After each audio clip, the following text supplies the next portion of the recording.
یہ منیف فاروق صاحب یہ جو آسما صاحبہ نے اس کی بنیاد پر we again under reason to believe. میں پی ٹی آئی کے کچھ دوستوں سے کہہ رہا ہوں مسلسل آف دا ریکارڈ کہ اور وہ مجھ سے اختلاف نہیں کر رہے کم از کم آف دا ریکارڈ اس بات پہ. میں ان سے کہہ رہا ہوں کہ مجھے حیرت نہیں ہوگی اگر کچھ دنوں بعد آپ لوگ دوبارہ ہمیں مولانا صاحب پر تانا زن ہوتے نظر آئیں.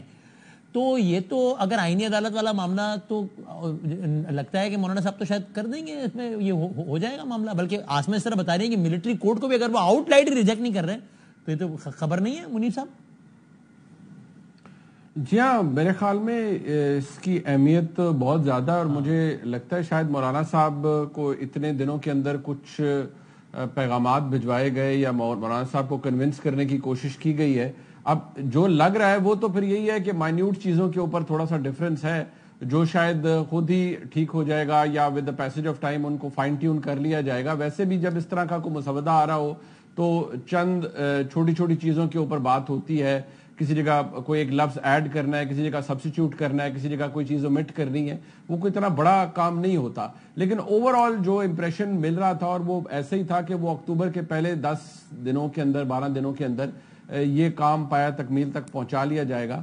اب یہ ضرور بات ہے کہ کیا 63 کا جو ریویو پٹیشن ہے جو کہ 30 ستمبر کو لگی ہوئی ہے, اب ایک تو اس میں دیکھنا یہ ہے کہ کیا وہ بینچ جس طرح سے بنایا گیا ہے وہ بینچ اسی طرح بنا رہے گا یا اس میں سے یا وہ ایک دفعہ بینچ ٹوٹے گا, کیونکہ ایک ڈسکمفرٹ تو پایا جاتا ہے سپریم کورٹ کے اندر. ایک جج صاحب کو ایک کمیٹی سے نکالا گیا, ظاہری بات ہے وہ بھی ایک سینئر ترین ججز میں ان کا شمار ہوتا ہے. کیا وہ اس بینچ کا حصہ رہنا چاہیں گے یا ہو سکتا ہے وہ کچھ, آپ کو پتا ہے ماضی میں بھی ایسا ہوتا رہا ہے کہ ججز عجب نہیں کہ منیف فاروق صاحب نہ بیٹھے, منیب صاحب جج صاحب منیف صاحب نہ بیٹھے. جی سوری. جی ہاں, اور ایسا ہوتا رہا ہے ماضی میں بھی کہ ایک ہیئرنگ کی بعد ہی جج صاحب کوئی چیز لکھ کر کوئی ایسا نوٹ لکھ کر علیحدہ ہو جاتے ہیں بینچ سے جو اس پورے معاملے کے اوپر بہت بڑا سوالیہ نشان کھڑا کر دیتا ہے.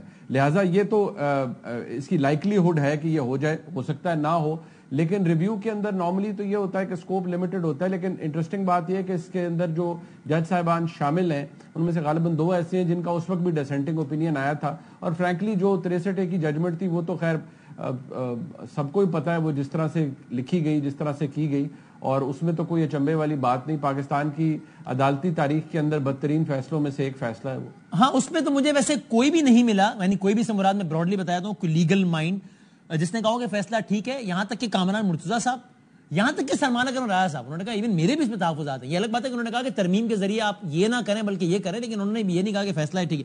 لیکن یہ حبیب اکرم صاحب آپ بتائیے گا اس میں کہ گورنمنٹ کی یہ جو خواہش تھی آئینی ترمیم کی, اس میں بذریعہ مولانا فضل الرحمان صاحب آپ کو پوری ہوتی نظر آتی ہے؟ اگر ان کو 10 چیزیں کرنی تھی تو 10 نہیں تو کم از کم 7 چیزیں کر لیں گے. دیکھیں اس میں سے اہم بات یہ ہے بھی جیسے آسما شیرازی بات کر رہی تھی کہ وہ تاریخ اور دن کیا ہوگا. جیسے مولانا فضل الرحمان نے بتایا کہ 19, جیسے انہوں نے ابھی آسما نے 19 تاریخ بتائی تو میں اس سے کنسیڈر کر رہا ہوں 19 اکتوبر, کیونکہ 19 ستمبر تو گزر چکی ہے.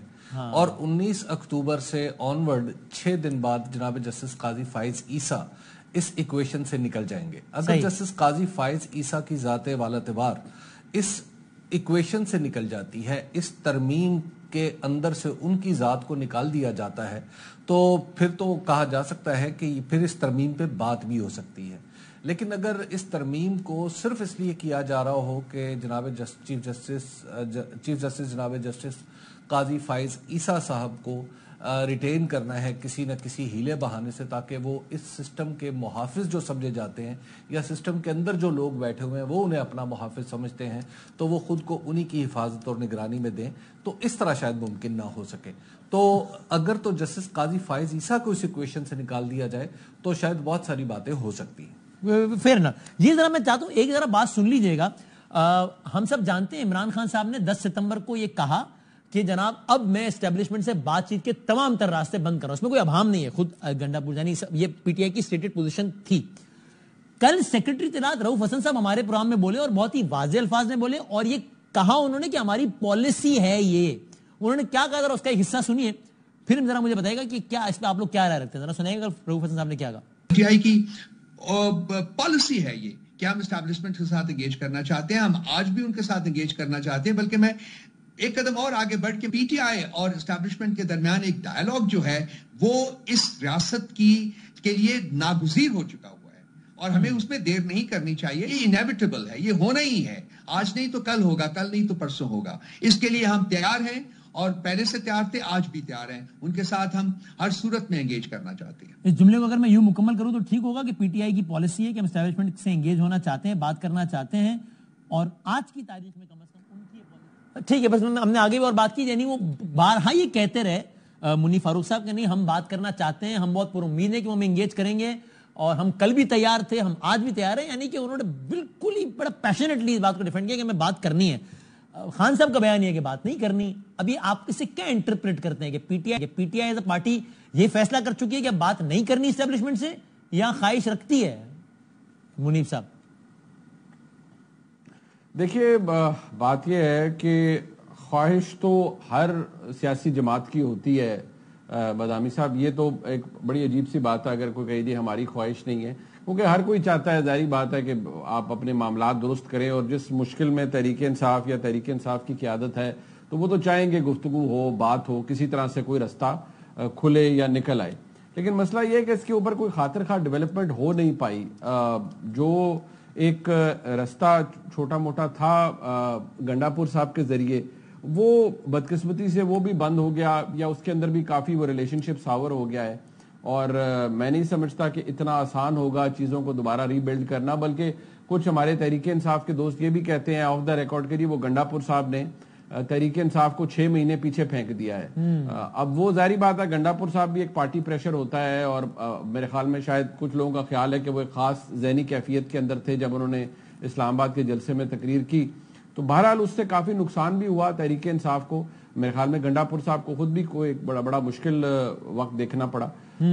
اب فرینکلی اس وقت جو سچویشن ہے اس میں تو بڑا کلیئر ہے کہ عمران خان صاحب کی جماعت ضرور چاہتی ہے. عمران خان صاحب بے شک فرماتے رہے, کہتے رہے کہ میں نہیں بات کرنا چاہتا, لیکن سب کو پتا ہے کہ اس وقت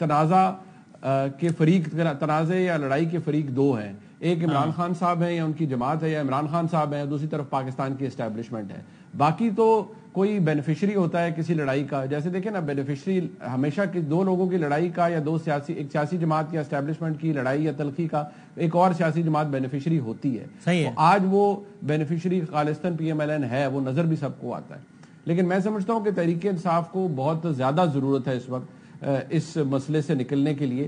کیا کریں اس سے نکلنے کے لیے؟ آن ایئر آ کے کہہ رہے ہیں کہ جناب ہم چاہتے ہیں آپ بات کریں ہم سے, لیکن وہ کہتے ہیں, اگلے کہتے ہیں نہیں کریں گے بات جب تک معافی نہیں مانگیں گے. تو وہ کہتے ہیں معافی تو ہم نہیں مانگیں گے. تو پی ٹی آئی پریکٹیکلی کیا کر سکتی ہے؟ بس وہ دیکھیں, میرے خیال میں بادامی صاحب یہ جو معافی والی چیز ہے نا, یہ بھی بڑی عجیب ہے. اس لیے کیونکہ معافی کے اوپر بھی یہ بھی بات بہت دفعہ ہوئی کہ معافی مانگی جائے تو وہ پھر ادھر بات ختم ہو جانی چاہیے. لیکن اس پہ بھی یہ کہا جاتا ہے کہ معافی مانگنا ایک ایکٹ ہے, معافی کا قبول ہونا یا مان لیا جانا وہ دوسرا ایکٹ ہے. وہ پھر معافی دینے والے پر ہے کہ آپ کے معاملات وہ بھی اس بات کی ضمانت نہیں ہوگی کہ معاملات بہتر ہو جائیں سیٹل. اور دوسری بات یہ ذہن میں رکھیے گا کہ پوزیشن چینج ہوتی ہے اداروں کے اندر, جب اداروں کے اندر چینج آف گارڈ ہوتا ہے. یا آج دیکھیے آپ ایک ادارے کے اندر ایک جو چیف ہیں ان کی اپنی پوزیشن ہے, فوج تو ادھر ہی ہے, ادارہ بھی ادھر ہی ہے. آنے والے ادوار کے اندر نئے چیف آئیں گے, ان کی اپنی پالیسیز ہوں گی. تو کیا وہ پالیسی یہی ہے یا انسٹیٹیوشنل فیصلہ ہے یا چیف کی پالیسی ہے, یہ تو پھر وقت بتا ہے. سو حبیب صاحب ٹورڈز اینڈ آپ کا کیا رائے ہے کہ مستقبل قریب میں کہہ لیجئے 3 ماہ 4 ماہ 6 ماہ میں آپ کو کوئی صورت نظر آتی ہے جس کے نتیجے میں یہ اسٹیبلشمنٹ اور پی ٹی آئی بات کرے, یا آپ کو یہ تناؤ بڑھتا ہی محسوس ہوتا ہے؟ کیا اینڈ گیم آپ کو کیا لگتا ہے کم سے کم اگلے 4-6 ماہ تک؟ مستقبل کی بات کیوں کر رہے ہیں, ماضی میں یہ بات ہو چکی ہے اور یہ سلسلہ جاری ہے. پاکستان تحریک انصاف کی جو پوزیشن ابھی رؤف حسن صاحب کی زبانی آپ نے سنائی, یہ تو سٹیٹڈ پوزیشن ہے. اس سے پہلے عمران خان صاحب بھی کہہ چکے ہیں اور باقاعدہ طور پر کہہ چکے ہیں کہ وہ صرف ایک ہی فریق سے بات کریں گے, وہ اسٹیبلشمنٹ. نہیں, پھر وہ کہہ چکے نا کہ اب میں ان سے بات نہیں کروں گا. 10 ستمبر کو ان کا بیان جیل سے ہی آیا. یہ کس نے کہا, کب کہا ہے انہوں نے؟ ہاں اب یہ اچھا کب کہا ہے؟ وہاں ہمارے رپورٹرز ہیں وہ کنفرم کرتے ہیں خان صاحب نے کہی ہے بات کہ نہیں کروں گا ان سے بات. آپ کہہ رہے ایسا نہیں؟ دیکھیے میں اپنی رپورٹ اور اپنے ذرائع پہ ہی دارومدار رکھتا ہوں. اور آپ کے ذرائع کہتے ہیں خان صاحب نے ایسا کچھ نہیں کہا ہے کہ میں بات نہیں کروں گا ان سے؟ میری معلومات کے مطابق یہ بات سیاق و سباق سے ہٹائی ہوئی ہے اور یہ جیل میں بات نہیں ہوئی. خیر, تو یہ بات شروع ہو چکی ہے. آپ اس بات کو, آپ تو مستقبل کی بات کر رہے ہیں, آپ کہہ رہے ہیں آلریڈی آن گوئنگ پروسیس ہے. اچھا جی یہ آن گوئنگ پروسیس. اور اس سے کچھ نکلنے کا امکان ہے پی ٹی آئی کے حق میں؟ آپ کو لگ نہیں رہا ابھی تک کچھ نکلا نہیں ہے؟ آپ بتائیے کیا نکلا ہے. مجھے نہیں لگ رہا. نہیں آپ کہہ رہے ہیں جلسے جو ہو رہے ہیں وہ پاکستان تحریک انصاف نے ایک طویل عرصے کے بعد اسلام آباد میں جلسہ کیا ہے. اس کو آپ سمجھتے ہیں؟ اس کے بعد ایک طویل عرصے کے بعد لاہور میں جلسہ کیا. ایک اس کے بعد امکان یہ ہے کہ آئندہ بھی جلسے ہوں گے. تو یہ سارے کا سارا پروسیس جب چل رہا ہوتا ہے تو آپ کے خیال میں یہ کہیں خلا میں کچھ ہوا ہے جس کی وجہ سے پاکستان تحریک انصاف جلسے کرنے کے قابل ہو گئی ہے؟ اور وسیم دوسری بات یہ ہے کہ ابھی حال ہی میں جو آخری پریس کانفرنس، اب تک کی آخری پریس کانفرنس جو ہمارے D G I S P R جناب جنرل احمد شریف چودھری صاحب نے فرمائی تھی، اس میں ایک فقرہ تھا ان کا. وہ یہ تھا کہ ہم نہ کسی سیاسی جماعت کے حامی ہیں نہ ہم کسی سیاسی جماعت کے مخالف ہیں. میں اس فقرے کو ہی اپنی فوج کی پالیسی سمجھتا ہوں. اور اس کے بعد سے آپ حالات و واقعات پہ غور کریں تو بہت ساری چیزیں آپ کے سامنے پیش آ جاتی ہیں، آپ کو نظر آ جاتی ہیں. Very interesting. Thank you sir.